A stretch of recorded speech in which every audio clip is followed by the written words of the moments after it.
this is our time, and most importantly, the main news at this hour. In the studio, Andrei Sinitsyn. Hello. One person was killed and 19 were injured as a result of a Russian attack on Vyshhorod in the Kiev region. This was reported by the head of the regional military administration, Nikolai Kalashnik. The Russians used drones for the attack, one of which struck a multi-story building. Rescuers managed to evacuate 146 people. The fire's already been extinguished. Local authorities are working on temporary housing for the evacuees. Our correspondent, Nikita Skoblikov, is currently at the scene. Nikita, welcome. Tell us everything you've managed to find out. The floor's yours. Hello to the studio. Unfortunately, I can't say good morning. As you can see behind me, the building damaged as a result of last night's Russian drone attack. It's not the only one. According to the police, this is the second apartment building that was damaged in the Kyiv region, and it's also known that 14 private houses were affected. A market nearby was also damaged. Just this morning, local residents were planning to go there. It's an ordinary civilian market where people were planning to buy and sell goods, but Russia got in their way. We continue to document how the Russian Federation's army, supposedly under the pretense of attacking military targets, keeps striking peaceful civilian infrastructure. And regarding this building behind me, as the residents told us, a Shahed drone hit the second floor, and as a result of the fire, the blaze spread from the second to the sixth floor. The entire stairwell was completely burned out. We can see the aftermath of this attack, so to speak. Windows are shattered, window frames and balconies are literally on the ground. We see fragments of wood, window frames, and water bottles that were just blown out onto the street. We managed to speak with the local head official, as well as with state emergency service employees. And here's what they said. This is already the second night in a row that Vyshhorod has come under heavy shelling. Tonight, in particular, a Shahed drone struck the building at Zaporizhzhia too. We are now standing on the front side of the building. The main damage was sustained on the rear side. 2 stairwells were almost completely burned out. Unfortunately, there are fatalities and many people have been injured. We are providing all possible assistance to people. Right now, we are convening an emergency session of the City Council to allocate funds for people to rent housing. For those apartments that unfortunately are no longer suitable for living. We are also providing one-time financial assistance so that people have some needs. So they can rent a place to live for a while, buy food, and cover basic needs. At this point, the fire's already been extinguished. The fire's already been put out. At night, as a result of Shahed drone strikes, a fire broke out from the 1st to the 6th floor in the building entrance. The firefighting was complicated by the fact that special equipment couldn't access the building from either side. That's why rescuers had to enter the building and put out the fire floor by floor, opening apartments and extinguishing the fire in each one individually.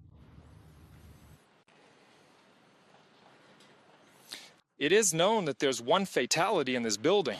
Also, at least 18 people were injured, and 11 were hospitalized. According to the president of Ukraine, Russia used about 120 attack drones for the strike last night. Back to the studio. Nikita, thank you for the detailed report. We were joined live from Vyshhorod by our correspondent, Nikita Skoblikov. He was reporting on the aftermath of the Russian attack. Such strikes happen every day. For example, Ukrainian President Volodymyr Zelenskyy reacted to the Russian attack on Vyshhorod in the Kiev region last night. The president expressed his condolences to the relatives of the deceased and noted that there were also wounded in the Dnipropetrovsk and Kharkiv regions. The Russians also struck the Odessa, Sumy, and Kherson regions. In total, there were 122 attack drones last night, as well as ballistic missiles and 2 rockets, Volodymyr Zelenskyy emphasized. Such strikes happen every day. Just this week, the Russians have used almost 1,400 attack drones, 1,100 guided aerial bombs, and 66 missiles against our people. That is why every day we must strengthen Ukraine's resilience. Missiles and air defense systems are needed, and we also need to work actively with our partners for the sake of peace. We need real, reliable solutions that will help end the war. Thank you to everyone who's helping. Volodymyr Zelenskyy, President of Ukraine, on Telegram. There are also victims of Russian shelling in the Donetsk region. 2 people were killed there as a result of an enemy strike on Lyman. The Russians dropped 2 aerial bombs weighing 500 kilograms each on Slavyansk. 1 person was injured, 8 private homes, a cafe, and an administrative building were destroyed. There are also wounded in Kramatorsk. In Kostiantinivka, a Russian FPV drone struck a civilian car. 3 people were injured. In total, 11 settlements came under enemy fire in the past day. In Donetsk region, there were 1,500 strikes recorded along the front line, and 29 civilian facilities were destroyed in residential areas. Of these, 16 were residential houses. A 4-year-old child was wounded as a result of a Russian attack on the Polohi district of Zaporizhzhia region. This was reported by the head of the regional military administration, Ivan Fedorov.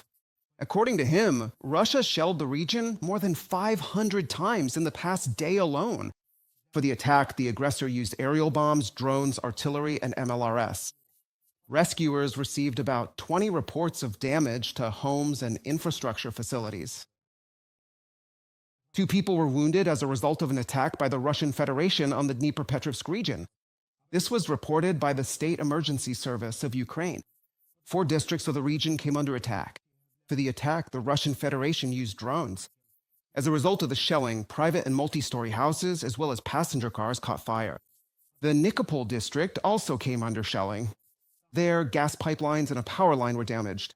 In the Vlavrid district, infrastructure was affected by the destruction. All the fires have already been extinguished by rescuers.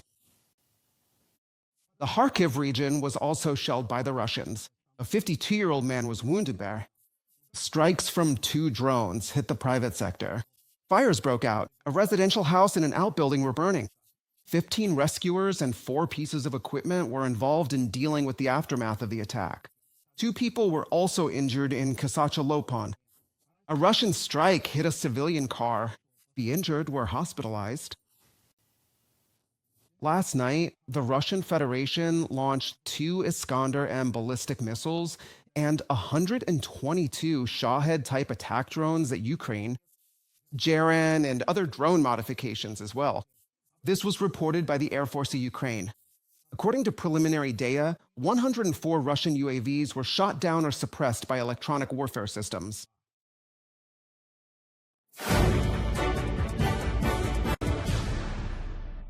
Today, an American delegation led by Secretary of State Marco Rubio will hold a meeting with the Ukrainian team. This information was confirmed by the President of Ukraine, Volodymyr Zelenskyy. Special Presidential Representative Shasti Witkoff and Jared Kushner, Trump's advisor, will also take part in the meeting. Representatives from Kyiv and Washington will discuss the plan to end the war that was proposed by the American president. The Ukrainian delegation is headed by Secretary of the National Security and Defense Council, Rustem Umerov. The delegation also includes, in particular, First Deputy Minister of Foreign Affairs of Ukraine, Serhiy Kyslytsya, and the head of Ukraine's main intelligence directorate, Kirilo Budanov. Ukraine has synchronized its sanctions with the United States and imposed restrictions against Rosneft and its enterprises, as well as companies from the Lukoil Group. This was announced by the President of Ukraine, Volodymyr Zelenskyy. Key priorities for Ukraine's sanctions policy through the end of this year have also been determined. According to the head of state, this concerns the preparation of the 20th sanctions package by the European Union, strengthening restrictions against the Russian shadow fleet, military production, collaborators, and propagandists. Ukraine is also imposing sanctions against Russian killers who are systematically organizing the destruction of Ukrainians with drones. We will make these sanctions of ours effectively joint with our partners so that the world puts pressure on the aggressor in exactly the way needed to weaken Russia's ability to wage war, and so that Russian killers truly feel that there is pressure. Volodymyr Zelenskyy, president of Ukraine, on Telegram. Putin must agree to a ceasefire. Otherwise, Russia will face new sanctions. This was stated by the head of MedFrance, Jan Albero, in an interview with La Tribune. According to him, Moscow is interested in Trump's peace plan because of its failures on the front line. Arad explained that in order to hide its own defeats, Russia deliberately attacks civilian infrastructure and residential areas in Ukraine, and he emphasized that the Kremlin faces a choice: either agree to end the war or face new sanctions. The Russian army's millimeter advances in eastern Ukraine come at the cost of enormous human losses. Every day, more than 1,000 Russian soldiers are killed on the front line. Putin must either agree to a ceasefire or accept that Russia will be subjected to new sanctions that will drain its economy, as well as increase support for Ukraine from Europeans. Jean-Noël Barrot, head of the French Ministry of Foreign Affairs, in an interview for La Tribune Dimanche. NATO was created to protect the West from Soviet and therefore Russian aggression. This was stated by Polish Prime Minister Donald Tusk. He added that the foundation of the alliance is solidarity, not selfish interests. Tusk expressed hope that nothing has changed in this approach. Ukraine and Norway have agreed on joint production of Ukrainian drones. The documents were signed by Ukraine's Minister of Defense Denis Shmyhal and his Norwegian counterpart Tore Sandik. This decision will allow for expanded production and strengthen Ukraine's defense. The next stage is the launch of a pilot production line in 2026. Work to increase capacity will be carried out in parallel. Both sides emphasize the importance of the project for strengthening cooperation and defense capabilities. Ukraine will share its experience and innovations with Norway. In turn, we will gain a strong production facility that will supply our soldiers with modern drones. In addition, we can look forward to research and development cooperation with leading Norwegian institutions. This project is an example of the kind of collaboration we are building with our partners. This is cooperation that strengthens the defense capabilities of all countries in the free world. And thank you to Norway for your support. Denis Shmyhal, Minister of Defense of Ukraine, on Telegram.